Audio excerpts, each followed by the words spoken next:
It's good to see you today. Hope you're doing well. We're going to be looking at the account of Jesus speaking to Peter in John chapter 21 today. Our hymn, though, is the hymn Sweeter as the Years Go By. Of Jesus' love that sought me when I was lost in sin, of wondrous grace that brought me back to his fold again, of heights and depths of mercy far deeper than the sea, and higher than the heavens, my theme shall ever be. Sweeter as the years go by, sweeter as the years go by, richer, fuller, deeper, Jesus' love is sweeter, sweeter as the years go by. Let's look at our passage in John chapter 21. Again, this is after it speaks about the catch of fish. Verse 15. So when they had eaten breakfast, Jesus said to Simon Peter, Simon, son of Jonah, do you love me more than these? He said to him, Yes, Lord, you know that I love you. He said to him, Feed my lambs. He said to him again a second time, Simon, son of Jonah, do you love me? He said to him, Yes, Lord, you know that I love you. He said to him, Tend my sheep. He said to him the third time, Simon, son of Jonah, do you love me? Peter was grieved because he said to him the third time, Do you love me? And he said to him, Lord, you know all things. You know that I love you. And Jesus said to him, Feed my sheep. All right, let's just stick with those three verses for the majority of our thoughts today.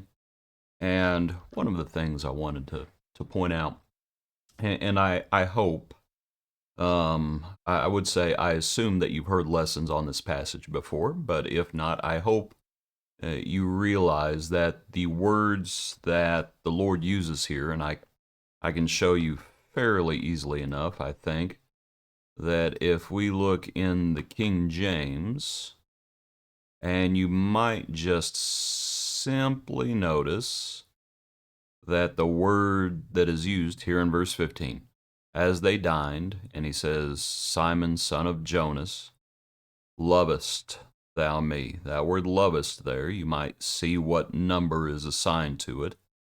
And as Peter replies, Yea, Lord, thou knowest that I love thee, the word that is assigned to that word for love is different. And that is sufficient to show they are not using the same words. As I said, I hope you've heard sermons on that before. The word that the Lord is using is agape, and the word that Simon is using is phileo.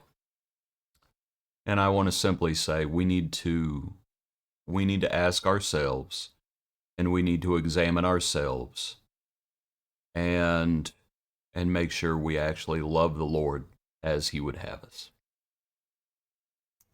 I think it's very easy to just be fond of the Lord. It's very easy to just give love lip service. And we need to make sure we actually love the Lord as he would have us in word and deed. And as he's having this conversation with Peter, I think it's driving that point home. That's our first point. Second point, though, as you have this back and forth three times, I want you to think about the sheep, because you have feed my lambs, tend my sheep, feed my sheep. So I want you to think about the lambs and the sheep, because along with loving the Lord, we need to ask ourselves how we feel about the flock. And if we do not love the sheep, if we do not love the lambs, we're going to have real trouble. We're going to have real trouble. How can we say we love God and yet hate our brother? And as we think about that, and we think about the lambs and the sheep, think about those who are young and immature Or perhaps, and again, there's a time to be immature. And sadly, sometimes we do not grow like we should grow, and we are still immature, and we need to mature. And so, whether it is appropriate to be a lamb or whether it is inappropriate, regardless, how do we feel about the lambs and the sheep? How do we feel about the flock? And so, that's something that Peter is going to have to understand. And to go ahead and think about our third point, he uses different words as well. He says feed, verse 15, verse 16, tend, third verse 17, feed. Feed, tend, feed. And so we think about feeding, and we might just imagine being a shepherd, and what do you do with sheep? You let them eat. Let them eat. Make sure they have good grass. Sometimes, and obviously when you think about shepherds and sheep, you should go to Psalm 23. And yea, though I walk through the valley of death. Why does a shepherd lead sheep? Why would a shepherd lead the sheep from one pasture to another pasture? If one pasture is good, well, why would you do it? Well, you're rotating pastures. You feed on one pasture, and then the shepherd takes them to another pasture, and you go through, it's stages. You might think about stages of life. But you let them eat. You make sure they have good grass. Make sure they're being fed what they need and what is good for them. But you also have to tend them. Again, thy rod and thy staff, they comfort me. There's a reason that a shepherd has a rod and a staff. And so if sheep are trying to get away, the shepherd's hook comes into play. If a sheep is being belligerent, the rod may come into play. If a wolf gets in, the rod definitely comes into play.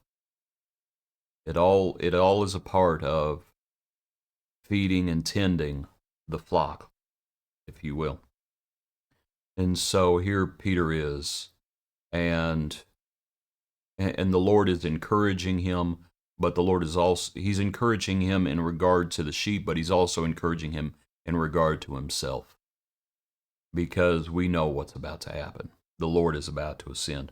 One more parting thought I wanted to leave with you. Verse 18 says, most assuredly I say to you, when you were younger you girded yourself and walked where you wished, but when you are old you will stretch out your hands, and another will gird you and carry you where you do not wish. And this he spoke, signifying by what death he would glorify God. And when he had spoken this, he said to him, follow me. And I wanted you to especially consider that phrase right there. By what death he would glorify God. And we need to be faithful until death. And in death, we should glorify God as well. As it was for Peter, we, in a sense, do you really want to know what's going to happen to you when you're older? And the Lord tells Peter what's going to happen. But it's all to the glory of God. And that's how our lives need to be. Appreciate you. Hope you have a good day. Join us tomorrow for another portion of our daily praise.